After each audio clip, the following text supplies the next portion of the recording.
Larry Abraham is chairman and founder of Pan American Capital Group and the longtime writer and editor of Insider Report, an international geopolitical investment newsletter with over 10,000 private subscribers worldwide. He's an international best-selling author, speaker on political, economic, and financial topics. After living in South America for 7 years, he now resides in the Seattle area and serves on the boards of major consultancies in North America and China. Larry Abraham.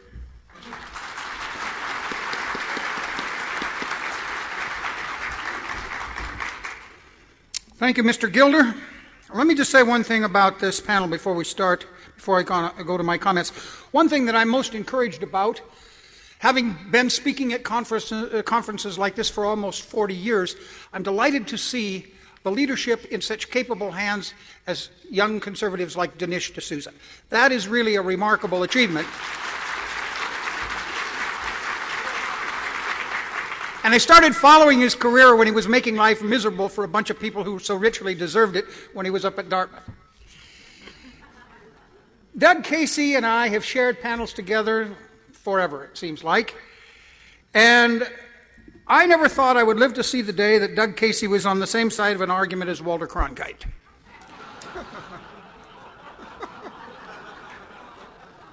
I find that a little hard to get my arms around, Doug, and I hope you understand the emotional upset that causes me. But let's make one thing clear in this debate. Neither Dinesh D'Souza or I are here to defend 93 years of what appears to be at times idiotic, schizophrenic, and totally insane foreign policy. I'm not here to do that.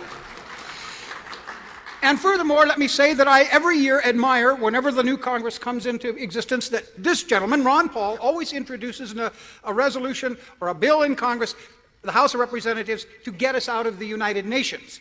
I think that would be...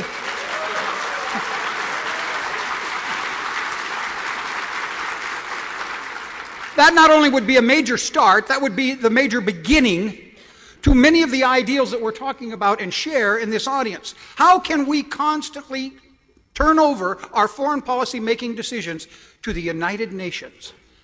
That would be like Eliot Ness turning over the crime fighting to the Council of the Mafia. It makes no sense. Now, oftentimes in recent days, we keep hearing about Reagan cutting and running in Lebanon. Who really set the stage for the cut and run in Lebanon? The same people who are setting the stage for the cut and run today, the editorial board of the New York Times. You cannot fight a war and expect to win if the courage that is going to be necessary is going to be that of the Salzburger family and the editorial board of the New York Times.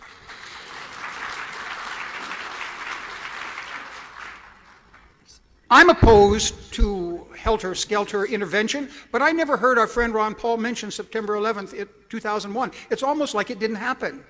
Now, there's only one of two things we can...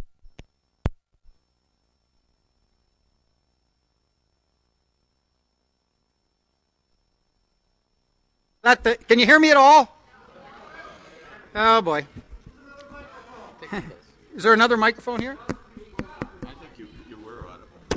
Am I audible now? Yeah, okay. It's almost like 2001 didn't happen in some minds. Now, let's look at 2001 for a second. Let's just put the camera on it.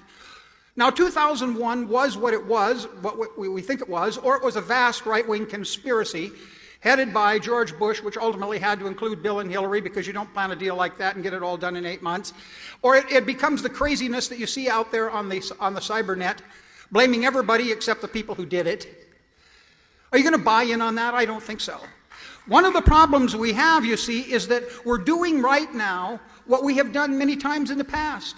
We refuse to take enemies of this country at their word. We refuse to take the enemy Adolf Hitler at his word. We refuse to take General Tojo at his word. And I just pulled out of the U.S. News and World Report yesterday a statement from Mr. al-Zawahiri, the number 2 man in al-Qaeda. What is he saying? He's saying Iraq is at the center of the al-Qaeda fight. Now, do we believe him or do we not believe him? Is there a war going on or is there not?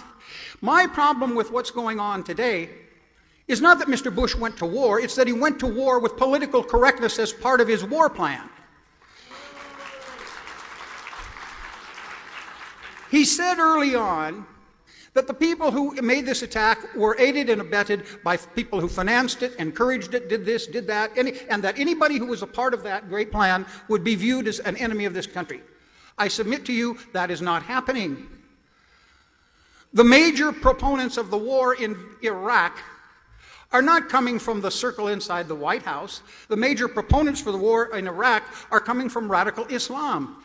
And you know, ladies and gentlemen, the first tenet of successful war, or the art of war, as Sun Tzu called it, was know your enemy and know yourself. He said if you know your enemy and know yourself, your victory will be assured. But if you don't know either, your defeat is a foregone conclusion.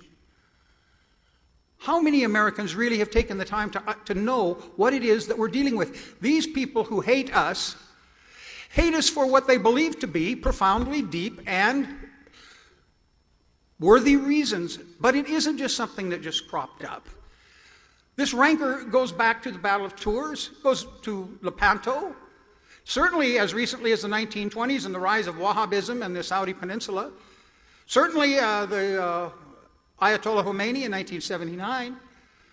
We aren't paying attention. And let me point out something to you that happened on September 12th, 2001. That is absolutely essential to understanding why this war is being waged the way it is. On September 12th, 2001, probably even before the clock ticked 12, the first thing the administration did was to try and make sure they could bolster the regimes of Mubarak in Egypt and Musharraf in Pakistan. Now, you may not think this is worthy of an argument, but let me try to give you a short look at a nightmare. Musharraf in Pakistan goes down. It is well understood by everybody who knows anything about this situation that radical Islam has penetrated the highest orders of the Pakistani army, and at that moment, the minute he goes down, those very forces are armed with a nuclear weapon. According to what Mr. al-Zawahiri says, do you think they will hesitate to use it? Their whole life, their whole existence, their whole being is to kill Americans and to kill Jews. You think they won't use it? You think they won't close down the Suez Canal in a heartbeat if Mubarak goes down?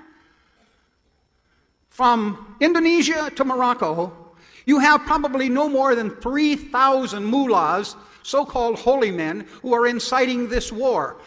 What sort of mentality? Now, this is what you're dealing with. It isn't a Republican liberal debate. It isn't a conservative libertarian debate.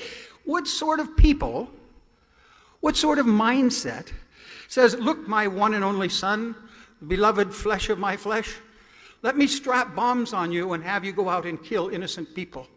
Allah Akbar. Allah Akbar. That's a reality, folks. We're not here to, my friend Dinesh D'Souza and I are not here to defend 93 years of misbegotten foreign policy. We're here to take a look at the hand we've been dealt right now. And if we don't look at the hand we've been dealt right now in its reality, sometime we're going to get called. And it isn't going to be pleasant. It isn't like this is just a contrivance of Hollywood, or this is just a redo of the Vietnam War. I remember during the Vietnam War, I was out speaking on college campuses asking the question, when are we going to win the war in Vietnam and why not? We could have. At least when that charade and that abominable bit of treason became full force in our life, we could at least retreat to our shores. But that wasn't the office towers in Kuala Lumpur that got hit on September 11th. Those are the office towers at the World Trade Center, and Madrid, and London. And if you don't think for a minute that they won't use the same tactics that were used for saffron gas in the subways of Tokyo, stop and think about this for a minute. You might want to make it a political debate for power, but that makes you no better than the most radical left-wing Democrat who would do anything as long as it means the political demise of George Bush. There's a hell of a lot more at stake here than the political demise of George Bush. Thank you.